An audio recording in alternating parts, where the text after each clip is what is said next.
evening, everybody. This is Brian John recording on Monday after week 16. Want to apologize with not getting a text out or a message out earlier in the weekend, just to say, set your lineup for the Stucco guys. I wanted to accumulate the scores for weeks 14 and 15, so that everyone knows exactly where they stand in the Stucco brackets. Pretty much, Brian and I are going to look at the standings so far from the bottom half of the bracket, get some quick review from. Actually, I think it's a week 16, but it's week 15, so next week's championship. But we're still waiting on Monday night games between, I think, Saints and Colts. Yeah, Saints and Colts. So, anything exciting on your end, Brian? Nothing new, nothing.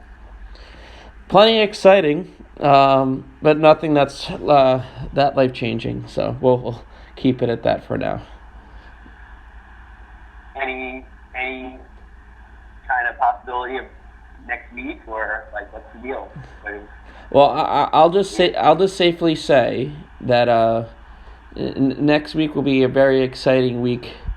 Hopefully to share some good Brian news. I'm thinking positively. This week I was very nervous.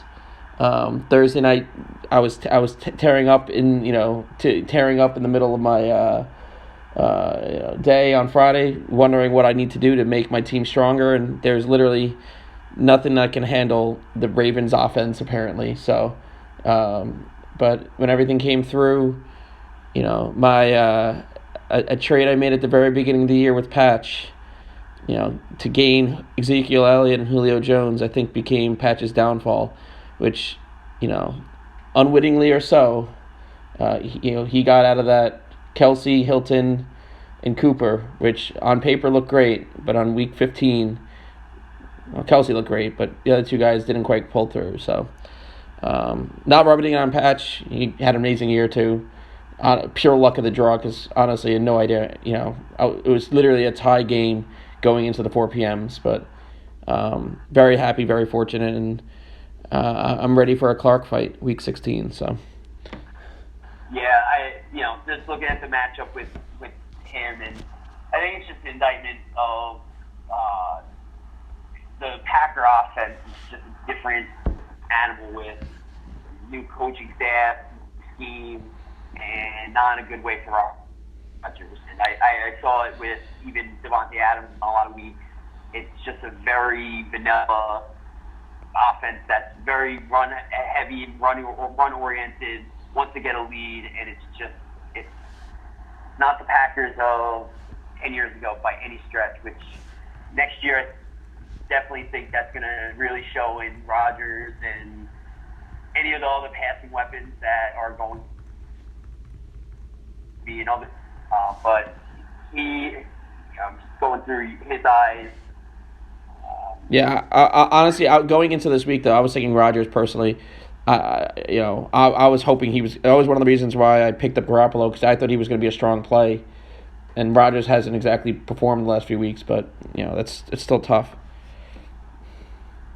Yeah, I thought after the Monday or Thursday night game, I thought he did the right move, just pivoting to Lockett, because at that rate, you had no idea if Sutton was going to be producing with Locke, and you needed just pure upside, which actually worked out really well. Yeah. Julio, obviously.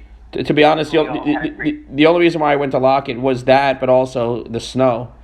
There's one thing to trust Drew Lock throwing the ball. There's another thing to trust Drew Lock throwing the ball in Kansas City in the snow.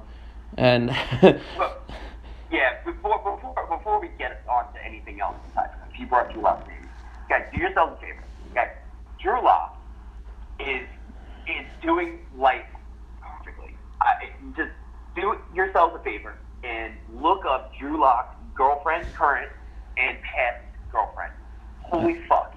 I don't know. Shoot. Have you seen this girl? I'm looking her up now. Currently, reveals new God, girlfriend amid Gracie. Dear mercy, like, oh my, just side. You can pause it for the podcast. Oh no, I'm not pausing. I'm straight up looking. Oh, it was. Hello. Well, you know what though? Good for him. You see the one before that? Oh, it was like, holy shit, guy's just shooting his shot and then some, like, just both of them. So, well, the other one, she was Miss Texas. The other one what? His ex, he dumped Miss Texas for this other girl. Yeah. And this girl now works for the Chiefs. Yeah. So anyway, beyond that, I mean, Julio had finally a good game. Zeke had a good game. I've been waiting for this week to see Alvin Kamara not see the end zone again, because I've been saving a Lion King meme, which was like, everything the light touches you can go to, and then what's that? And it was like Mufasa talking to Alvin Kamara saying that's the end zone. Yeah. So I've been waiting to use that for a while, but obviously at this point he's just pouring on additional numbers. But yeah, you have all the big guys healthy and ready to go. So gonna on my end, it's definitely going to be tighter. The matchup with Ryan and I, it pretty much got out of control with the 1 o'clock slot. Although, low key, it was #proud dad moment when I'm yelling touchdown and Ellie Adams giving high fives, and she's also raising her arm saying touchdown, which is not looking good for Nicole trying to fight against fantasy football. But there was a lot of high fiving and arm raising and screaming from her and I. So it was nice to see it poured on, and Jameis Winston's going to be a crapshoot this week with literally no Godwin, no Evans. Yeah, I was thinking about that. Like, what are you going to try to do? There isn't a ton of player options out there. At the quarterback position. I mean, Carr, Manning, Goff, Cousins, all with kind of whatever matchups.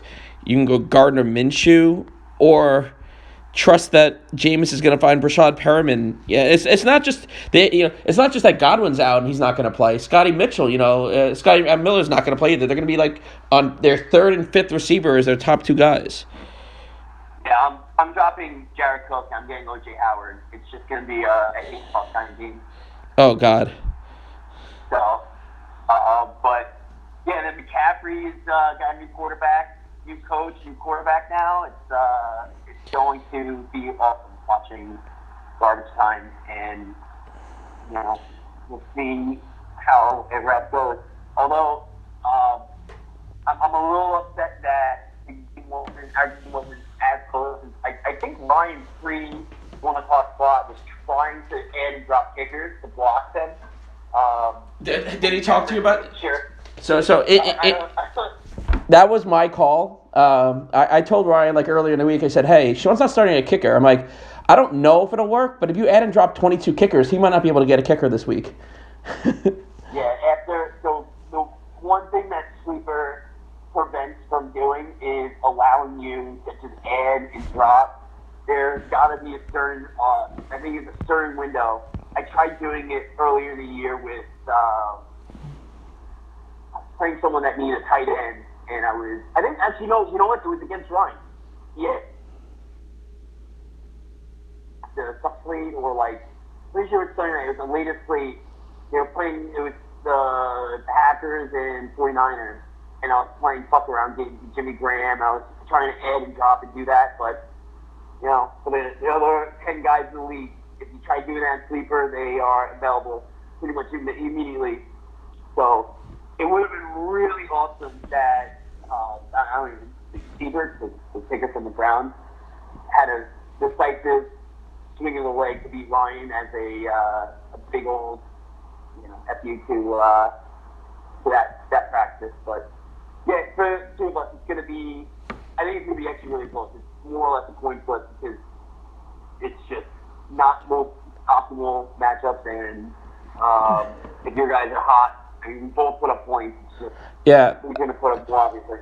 Honestly, I'm really hoping it's gonna. I mean, I think some of the injuries and some of the things that I had affecting me the last 3 or 4 weeks, I think might hit you this week with Winston. The McCaffrey quarterback situation might be rough.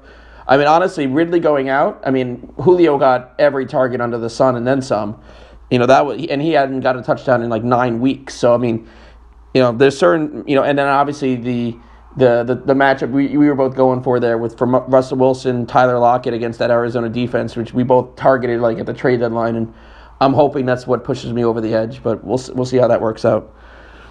Yeah, I was hoping that I didn't have you because I've been holding on to Hollister for Week 16 for the third time, so I don't know if I'm going to be able to play him if you're playing Wilson. So the other championship bracket, because quietly there was another matchup which was for the 7-8 slot. It looks worse than the actual score because Mike actually has his entire lineup going tonight. Yeah, he's within a point on the projection. It's 104 to 52. Mike, basically, if Breeze does what Breeze did last week, he'll win by 30. If he loses, and I know Mike, he wasn't happy with my comment last week, and I apologize, Mike. This is all in good fun, the trolling, but you have to realize we were so close to having one of the best fantasy situations in this league's history, which is you would have actually won on Monday night. Because Breeze would have, if you had Breeze in, you would have won by like 0.8 points with, I think, Ertz. I think you had Ertz on your team, or someone that would have scored, in the last second. Yeah, it was Ertz went nuts at the OT. Yeah, so you would have won by 0.8 points, and then Ryan would have won on a stat correction on Tuesday from a Younghoe Koo fumble recovery. Yes, his kicker recovered a fumble. Would have gotten 2 points for that, and then moved ahead on a stat correction on Tuesday.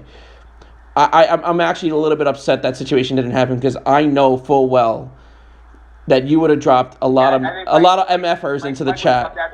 Mike would have been gone. Yeah, there's you guys, and I'm out of here, and fuck you, and fuck you, and fuck you, and this is bullshit. No, but I didn't realize until you brought it up. There's nothing greater in the world than the 2 seconds of joy that would have happened, or sorry, probably the one night of joy where after he drops all his memes and everything, after Ertz got that game-winning touchdown to go up by 0.8 at the end, Ryan upset, and I knew during the middle of the day, I told Ryan at 2:30, 3 o'clock, whatever it was, I'm like, hey, they haven't given you those 2 points for Koo. Just keep that in the back of your head. He's like, well, I don't know if it's going to happen. I don't think it's going to be that close.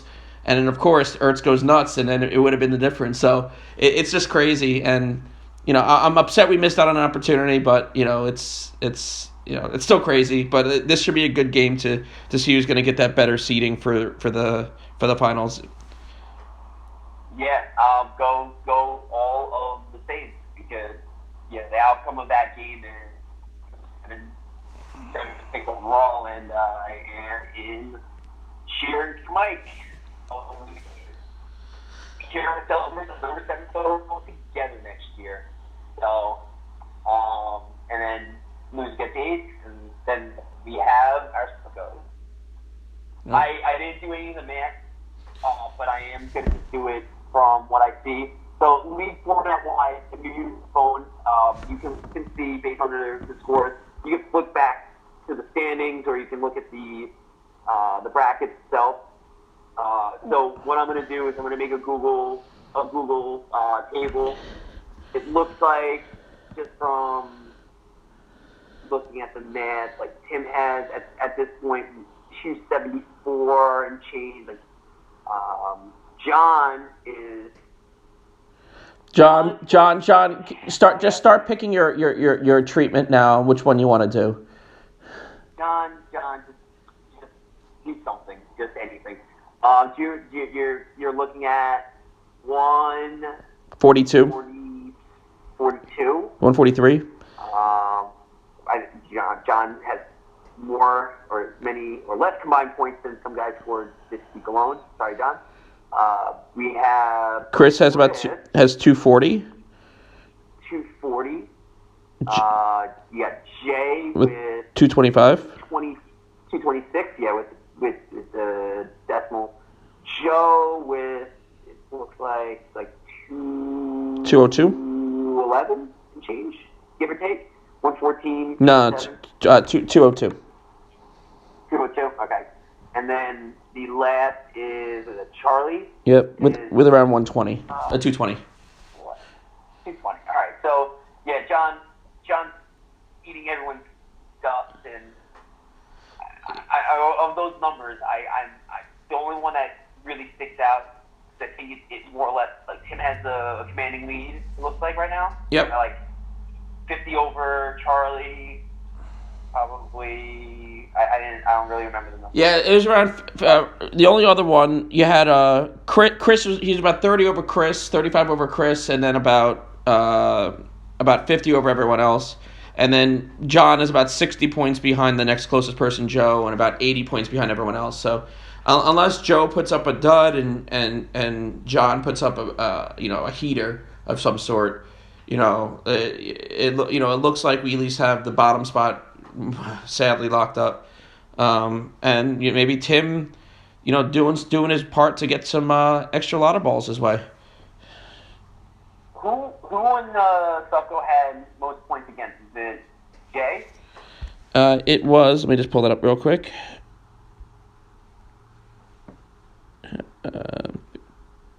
It was Jay. Yeah. All right. So yeah, Jay's up with 2 or 3. I'm not sure. It's 3 balls. So 3. Yeah, and then everyone else will fall into descending order. So if Tim has most, he'll have 6, then 5 for the second most, 4 for the third most, and then so on. And then Jay will get whatever his plus the extra 3.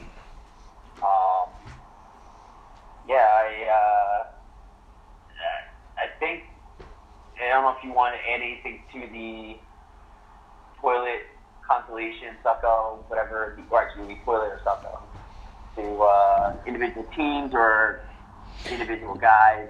No, I mean I think at this point it's just surprising that Tim, going into the playoffs basically he had one of the lowest points scored. He had 1,300 points through the first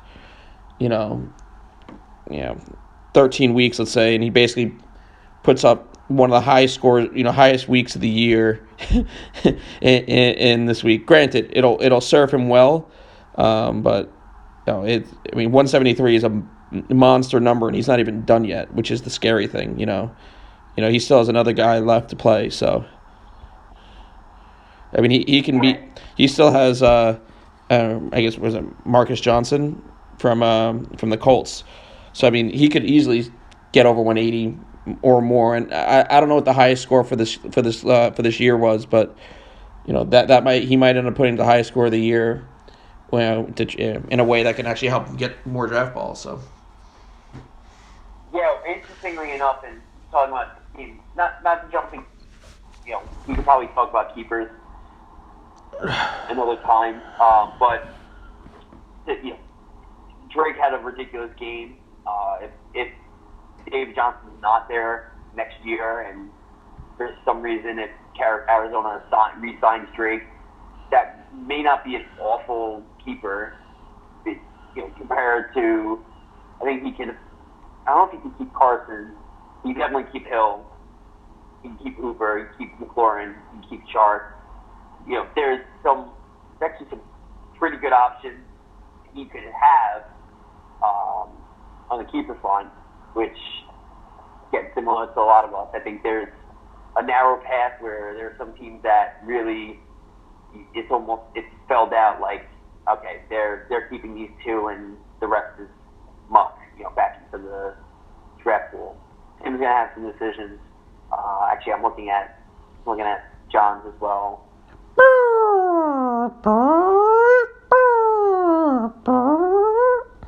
That is a fantasy alarm alert. Granted, I don't know if you saw this. Josh Gordon put on indefinite suspension for smoking that weed. Seattle. It's everywhere. Well, but Josh Gordon suspended indefinitely. There's no way that's going to help out Tyler Lockett. No way. That is all. Yeah, well, he's retarded. Just like, Jack Rabbit got signed with the Saints, which, doesn't sound like a bad fit for them. So, hey, Mike, at the very minimum, you'll have another NFC Championship heartbreak potentially in the future with another defensive player on the team. So, beyond that, the one thing I did want to bring up, and Mike has thrown out the suggestion, which we'll probably vote on next draft. It's a lot easier just to say it verbally versus typing it out. But normally, for traditional practice, we usually try to add drop around week 17. People position themselves like, I'm definitely dropping McCaffrey and other keepers for first and second round players that I'm not able to keep. Rob, Mike, this goes to you guys because you're going to be done before the rest of the league. Just to keep with the integrity of the league itself, if you guys can hold on to your players until after week 16. Rob, hold on to Saquon. Mike, hold on to Bell, and any other guys that really don't have any long-term value, so that the guys that are in the Succo or even Bry, we're genuinely playing with our teams, and we're not making a last-minute roster acquisition that I'm getting Saquon Barkley, to throw my flex. And it goes collectively for all the guys. I know there's a pretty massive add drop wave at the end of the year for this guy who could be a potential, 7th round keeper if someone gets hurt, like, whomever. If you can, just refrain. Mike, Rob, you guys are done, or anyone else for that matter. Again, if you're planning on putting them on your bench, just as, hey, I'm dropping. I think. Well, I have this. If Rob has, for example, Rob has Greg Olsen, Bilal Powell. Drop one of those guys. Who cares? Yeah. Like Mike last week did Jordan Howard for Boston Scott, where it's like, okay, that's. Yeah, we all know the guys that if you drop, it's not worth it. Granted, I would love to have Michael Thomas or Saquon Barkley. Let's be fair to the league. So. And I think you guys can more than respect that. So. Yeah, because initially Mike had thrown out the suggestion that the bottom six of the guys that are in the playoffs, they actually lock rosters, which probably makes sense for the most part. It would make sense in a normal just redraft non-keeper league, because then if guys are done and they're tanking and there's no keeper status, then obviously then you can have a little bit of an issue. But I think, or I hope the sentiment is from everyone that the Succo format encourages everyone to continue playing, and we're just have some sort of competitive edge all the way to the very, very end, and then, come week 17, then we're doing our air drops. Yeah. No, it's all fair. So, anything going into this last week? I mean, I'm just happy for the first time I get to step up slightly higher on the podium. 3 straight years of third place, let me tell you, not that much fun. It's a lot more fun? Maybe winning a little money. So I'm excited for this. For everyone else, I mean, good luck on your other leagues. Hopefully, if you didn't take any money down in this league, then you're getting all the money in another league. But show them best of luck. Christmas Eve will be a lot of fun. Hopefully, I'm coming there with some great news and hopefully able to grab a belt of great importance. So. Yeah, well, I mean, I'm gonna get a cheap victory lap right here there right now, and I'm happy to say, like, take the W on a call, but believe draft night you were talking about quarterbacks and, Lamar Jackson being the transcendent Michael Vick, and I'm like, oh, all right. So aside from being in the championship, it's like that's a solid call. I wish I didn't draft fucking Pollard and got him instead, but it's kind of interesting how there are a good amount of keepers. There's one or two teams that there are some holes, but I think that there are collections of teams that have solid keeper value. Chris has one of them with Jackson now, which is going to be a real interesting kind of next year for him with 2 firsts and a late round quarterback who. I mean, right now at this point, I might be keeping the Patriots defense over David Johnson, let's say. So please, he's in a great spot, and I think a lot of other guys have set themselves up really well too. Yeah, and I think with regards to just next year, the offseason, we'll probably do something before the end of the year, and again, set your lineups. Don't forget to do that. Make sure your guys are in the right spots, because I do have some limitations on being able to switch mid-game if anyone, if people need to drop a guy or whatever else. Make sure your shit's set. I mean, it's 16 weeks, and there are 3 games on Saturday. I don't think any on Thursday. So just, there's at least 6 teams playing. So definitely keep an eye on that. Yep. Cool. We're coming in around almost 30 minutes now. So for all the Jewish members of our league, happy Hanukkah. I know, which starts on Sunday. And for all those who who are celebrating Jesus' birth and as our Savior and Lord, Merry Christmas, and I hope you all get something good in your stocking. So. Yep. I think there'll be some sort of Clark Tears on Christmas Day. I don't know which one, but hey, it's the belt that's getting passed. Although John, I gotta first honorarily give John the belt for some sake of time, because I didn't see him on draft night. It's been literally in my closet. So, John, whenever you want the belt and you're on the island, just take it for as long as you need, maybe until next draft, because I definitely. Or you can just bring it on Christmas Eve when I take it off you. You can hang it up somewhere. All right. Good luck, Bryce. All right. Thanks, everyone, and great season again. It was great playing with you guys. All right.